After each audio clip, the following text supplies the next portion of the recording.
Trying to end this 41-day shutdown. Last night, the Senate did pass legislation bringing us one step closer to ending it. Emily Wilkins has the latest. Talk about what the House may do next. Morning, Emily.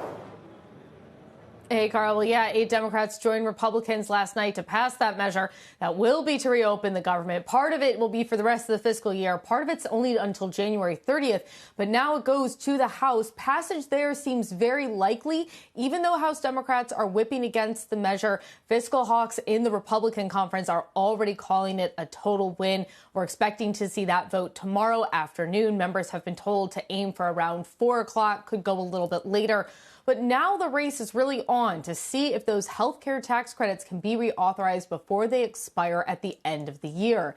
Senator Jeanne Shaheen, she was a key part of brokering that deal to end the shutdown in the Senate. She told NBC that the 40-plus day shutdown has put the health care debate front and center, and if Republicans don't find a path forward, they will pay for it in the midterms.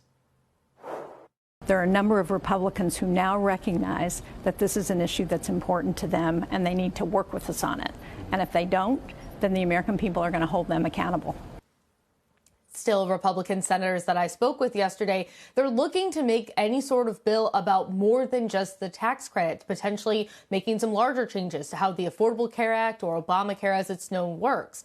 Now, Senate Majority Leader John Thune did promise Democrats that they will get a vote on a bill of their choosing in mid-December. And in Congress terms, that is just not a lot of time to come to a complex agreement.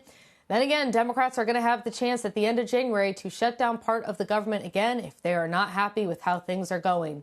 Guys? Emily, what did you make of the Speaker's, lack of a promise of a similar vote in the House? I mean, Carl, it's not really surprising when you talk to a lot of Republicans, especially in the House on this. You know, senators, because they represent states, they have a little more incentive sometimes to work in a bipartisan manner just because of the nature of the chamber.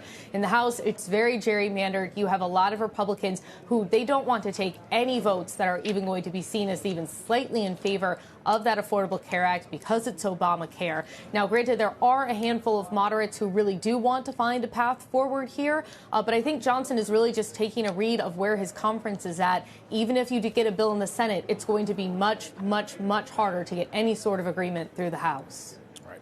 Emily, thanks. We'll talk in a bit about what a reopening at least might do for the macro in the short term. That's our Emily Wilkins in D.C.